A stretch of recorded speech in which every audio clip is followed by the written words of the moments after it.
जय हिंद दोस्तों। देखिए, इस वीडियो के अंदर मैं बात करने वाला हूं आखिरकार बदलती हुई जो प्रवेश है यूपीएससी का। पिछले साल से प्रवेश पूरा बदल चुका है और मैं अक्सर इसी प्रकार से जो आज मैं बताने वाला हूं बताता रहता हूं लोगों को और उससे बेनिफिट होता है। तो आखिरकार किस प्रकार से आखिरकार पढ़ा जाए कि यूपीएससी के जो प्रश्न हैं उनको टैकल किया जाए। दोस्तों, इम्पोर्टेंट आपका पढ़ना नहीं होता है कि आप 8 घंटे पढ़ रहे हो या 10 घंटे पढ़ रहे हो। इम्पोर्टेंट होता है क्या आप पर वो प्रश्न हल हो पा रहे हैं जो यूपीएससी के अंदर आए हैं। आखिरकार यूपीएससी के अंदर प्रश्न कहाँ से पूछे जाते हैं, ये आपकी एक जिज्ञासा होगी। दूसरा, यार इतना बड़ा सिलेबस है, इसको यार हम कवर कैसे करेंगे आखिरकार। तो दोस्तों, एक साल के अंदर यदि आपके पास एक साल है, मान लीजिए 2022 में देने जा रहे हैं उनके लिए, और जो 2023, 24, 25, 26 जब भी देंगे वो तो इससे लाभ उठाएंगे ही, जो मैं बातें बताने वाला हूँ, क्योंकि यही बातें आपको आईएएस बना सकती हैं। वरना मिसगाइड होते रहोगे, डेली बेसिस पर गलत चीज़ें पढ़ते रहोगे और आप क्या करोगे, चाहे भले ही आप लक्ष्मीकांत पढ़ते रहिए, चाहे आप स्पेक्ट्रम पढ़ते रहिए हिस्ट्री का, चाहे कुछ भी पढ़ लीजिए, लेकिन आपके प्रश्न नहीं बनेंगे। प्रश्न क्यों नहीं बनेंगे? क्योंकि मानव के दिमाग की एक कैपेसिटी है भाई इंसान कितना याद रख सकता है चीज़ों को, एक इंसान कितना याद रख सकता है। अब सोचिए, जो टॉपर्स होते हैं उनके भी प्री के अंदर कितने नंबर आ रहे हैं, 50%। सोचिए, 50% से कम नंबर पर ही हो जा रहे हैं। तो यानी कि सब कुछ तो याद नहीं रखा जा सकता है, लेकिन कुछ तो याद रखा जा सकता है। मान के चलिए आप एक साल की इतनी बड़ी तैयारी करते हो, एक साल में इतनी बड़ी तैयारी, और सोचिए 2 घंटे में आपको वहाँ पर करनी है, केवल प्री के अंदर 2 घंटे में करनी है। तो प्री के लिए, मेंस के लिए आपको क्या पढ़ना है ये इंपॉर्टेंट होता है, और वो कितना पढ़ना है वो बहुत ज़्यादा इंपॉर्टेंट है। ये वीडियो यदि आपने पूरा देख लिया तो मैं बता रहा हूँ आपकी 50% समस्या समाप्त हो जाएगी।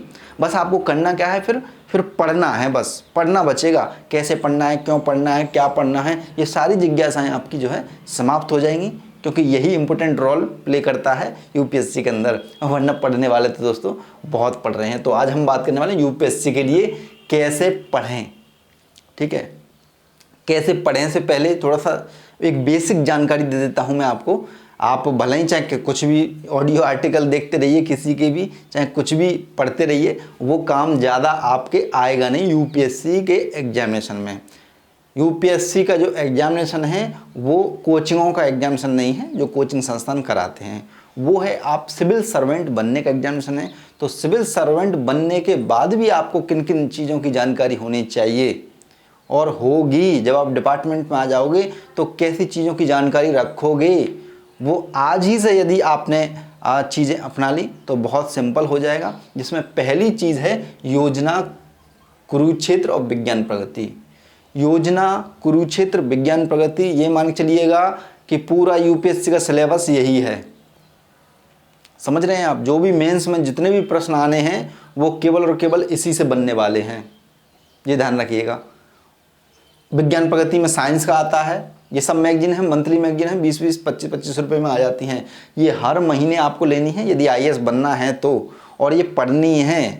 कंपाइलेशन के चक्कर में मत पढ़िएगा ज़्यादा, ठीक है, कि ये पढ़ लूँ वो पढ़ लूँ। वरना मेंस में क्या होगा, लोग क्या कर रहे हैं, परोसते हैं, इसमें से थोड़ा सा परोस देते हैं। यदि आप नहीं निकालना सीखोगे तो काम नहीं बन पाएगा। ये आपको न्यूज़पेपर कौन सा पढ़ना है, ये पढ़ना है। इंडियन एक्सप्रेस ले सकते हो यदि आप इंग्लिश में पढ़ सकते हो तो, ठीक है। वरना दैनिक भास्कर या दैनिक जागरण से भी आपको काम चल जाएगा। यहाँ से आप न्यूज़ लोगे, ठीक है, उनको व्यूज़ में कैसे कन्वर्ट करना है वो बताऊंगा मैं अभी। आप एनसीईआरटी बुक्स निकाल लीजिए सारी की सारी, और टेक्स्ट बुक जितनी भी होती हैं आप सभी लोगों को पता होगा कि हिस्ट्री के लिए क्या पढ़ना है, ज्योग्राफी के लिए क्या पढ़ना है, लेकिन एनसीईआरटी जरूर देखनी है, ठीक है। अब आखिरकार प्रश्न कैसे बनेंगे दोस्तों, एक साल का टारगेट देता हूं मैं केवल और केवल, यानी जो भी आपको पढ़ना है वो एक साल के अंदर जितनी भी घटनाएं घटित हो रही हैं, चाहे वो हिस्ट्री हो, पॉलिटी हो, ज्योग्राफी हो, इकोनॉमी हो, साइंस हो, इन्वायरमेंट हो, आर्ट एंड कल्चर हो, या अन्य कोई चीज़ हो, केवल और केवल एक साल के भीतर में जो घटनाएं घटित हो रही हैं उन पर बेस बनकर ही प्रश्न आएंगे। जैसे मान लीजिए करंट अफेयर्स में, मान लीजिए विज्ञान प्रगति में कोई नियम आ गया कुछ भी, फिजिक्स का मान के चलिए, तो जो प्रश्न बनेगा बेसिक बुक से जो आएगा वो यहीं से बन करके आएगा, यहाँ से उठा लिया जाएगा और वो प्रश्न बना दिया जाएगा। आप सोचेंगे कि ये प्रश्न तो बेसिक है, तो अब मैं क्या करता हूँ, एनसीईआरटी की बुक्स पढ़ने लग जाता हूँ।